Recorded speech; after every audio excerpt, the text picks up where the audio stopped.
The joy of reading!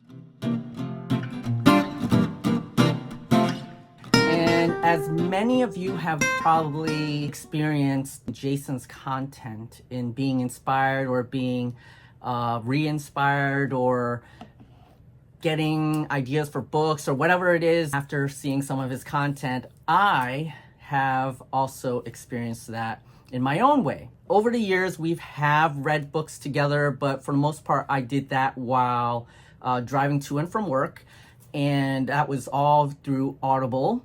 When I stopped working at the office, I stopped listening to those books, so then I dropped off reading these monthly books that we were reading, and since then, occasionally there are manga that Jason will share with me, and I've been reading those. And most recently, I've actually started to actually read a book, even though there was an Audible version of it that I could have used. I decided to actually read it. And it's this book here. It's The Way of Kings, Brandon Sanderson. It's part of the Stormlight Archives.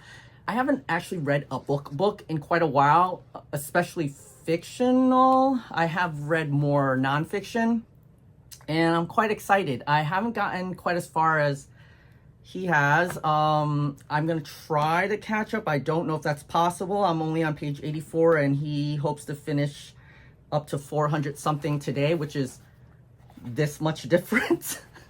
I don't know about that, because I read quite slowly, and that was the thing about listening to it versus reading it. In the past, when I listened to it, I was driving, so I was actually able to really focus, whereas just listening to it here, I could do that too, but I was having difficulty focusing at the time when I tried it, so I decided to just go for it and read it from the book so I can see the context of things, especially in a book where there's so much world building and so much terminology and words that you couldn't tell if they were names of things or, you know what I mean? Like, I couldn't tell if they were what they were, because it's a word I never heard of. So is that a name of something? Is that a name of a place? Is that a quote from something? I couldn't tell necessarily just from listening to it.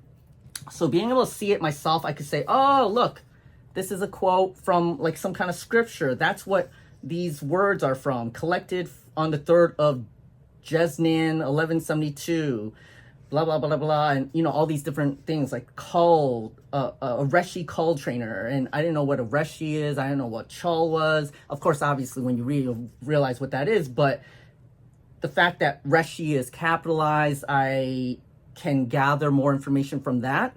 You know what I mean?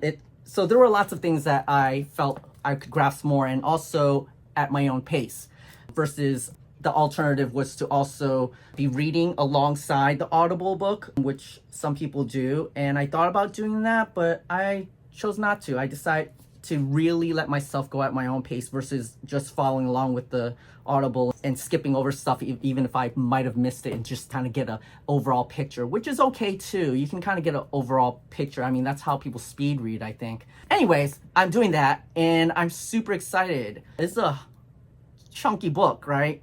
I don't know. I recommended going to the bookstore today because I was excited about going to the bookstore. And it is so much fun. I feel like, oh my God, I'm falling in love with reading. I mean, it's not like I've never read before. And I've always known reading was awesome. And I've loved books and stuff. But the act of doing it yourself, you kind of rediscover the joys of reading, And another reason for why I wanted to go to a bookstore is because I'm a big comic book fan. And I love comics. And I have the DC Universe Infinite app, and they have an Ultra tier, which allows you to read comics a month after physical release. And so I've been reading comics too, and that's another thing I've more consistently have been reading. And the reason why I wanted to go to a bookstore also is because DC has released a new line of books called DC Compact Comics.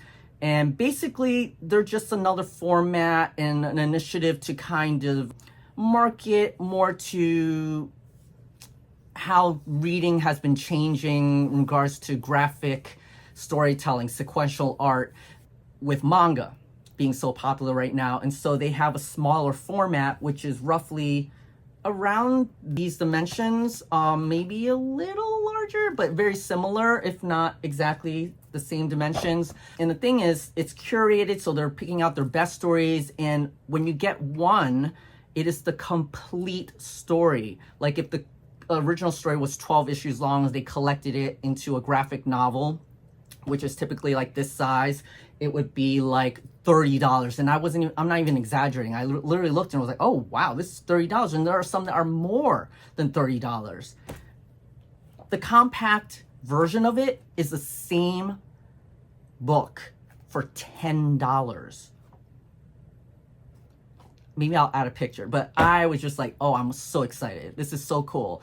It's smaller, more compact. You can bring it with you. And I think I hope it will appeal to other readers, and maybe give them an opportunity to try something new out if they have not yet. So I'm super excited about that. So I went there to take a look at that, and I was very excited. I tried to find them. They were in the graphic novel section, kind of hidden away, and kind of talked to the store supervisor or owner, manager, and I was like, oh, this is a new initiative, and I told them all about it and how, maybe they should be put alongside manga, since that's the audience that it's kind of trying to appeal to. Otherwise, it's really only being found by those who are already going to the graphic novel section for superhero comics, and they're kind of just hidden in there, and not really serving, I think, the purpose or the ultimate purpose that it could provide. And I just think it's super exciting. The price point is insane, $10 for the whole thing.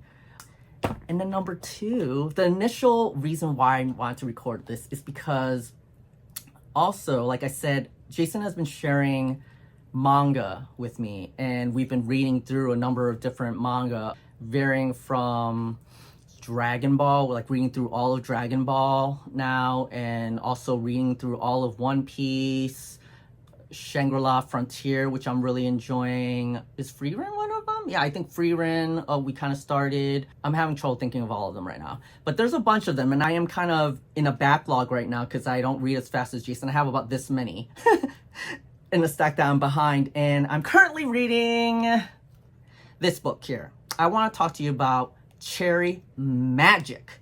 Now, I gotta say, of all the manga Jason has given me to read, this one was one of the ones I was least excited to read. I did not really get into it at first. I didn't really like it, but it picks up and is so good by volume 5. I'm reading volume 6, and I haven't even finished. I'm in the middle of it, and I just want to talk about it.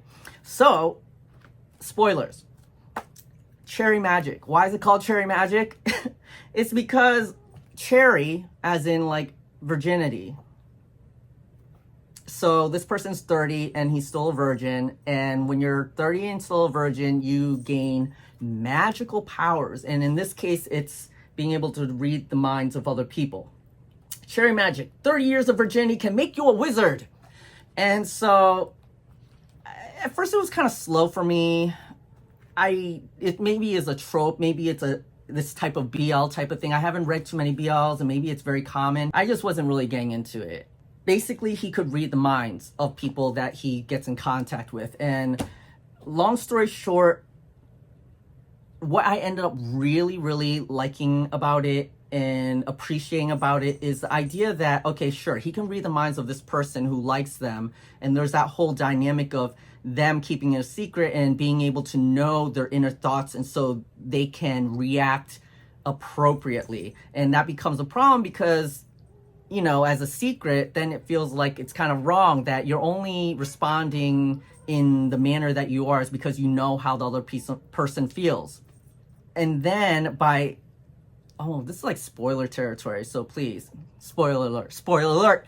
By volume 5, he reveals that he was doing this, that he has this ability to read his mind. And what I love about it is eventually it goes into this whole much more deeper idea of communication. The fact that he can read this person's mind and know exactly how they feel and think is kind of like a shortcut and could be a blessing and a curse. Blessing in that you'll know exactly how they feel. You know, they don't even have to express in words and you would know, right? But then they turn it around now in saying like how it's almost a detriment because you're so used to knowing how this person feels exactly, without a doubt, that it's like a crutch. You no longer trust your own instincts of how that person might feel, how you think they might feel, because you don't actually use your magic to get that information. And so the character is having that trouble. And then on the other end, the other guy, Kurosawa, he starts taking for granted that Adachi will know exactly what he means and what he wants and what he feels and thinks without having to verbalize it, right? And he starts taking that for granted. And it just gets so much more, interesting and complicated. It's really, really, truly about communication, because then Adachi also has the issue of,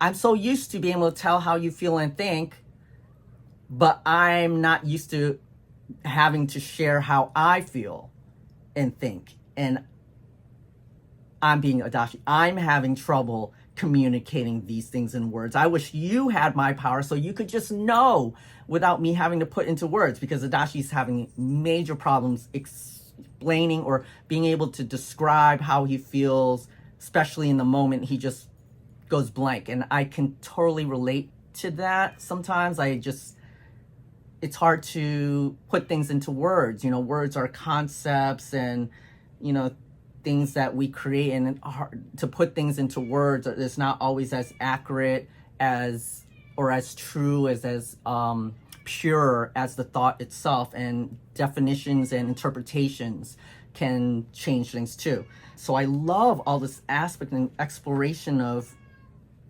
communication and what this power did to really emphasize the importance of communication and how it works in a relationship. I find that so fascinating.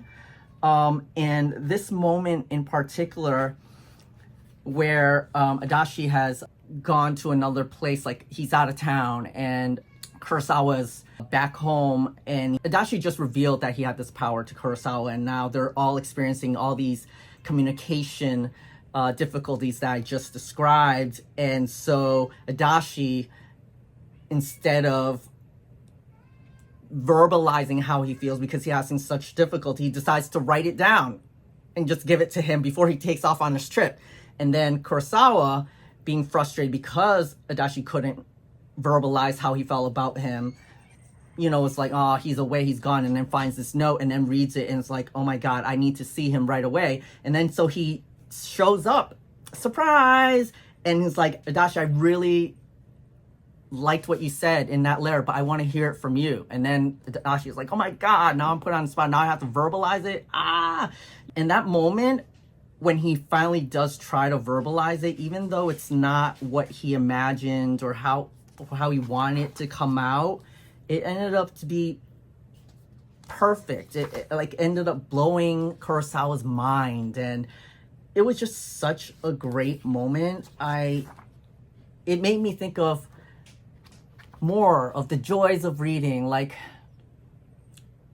some of these things seem like, not the magical powers aspect, but just the aspect of relationships and stuff like that is very mundane, everyday life type of stuff. It's not a lot of drama. There's some drama, obviously, but it just makes me appreciate life in our relationships that we have with real people, and our own difficulties in communication, the communication that we do have, the struggles of communications that we have, and in working towards better communication. And seeing these moments is just really inspiring, and also just makes me really happy and feel happy and lucky to be alive and to have what I have in my life, because not everybody has or can experience these form of communication with those they care about. And that's sad. Not everybody has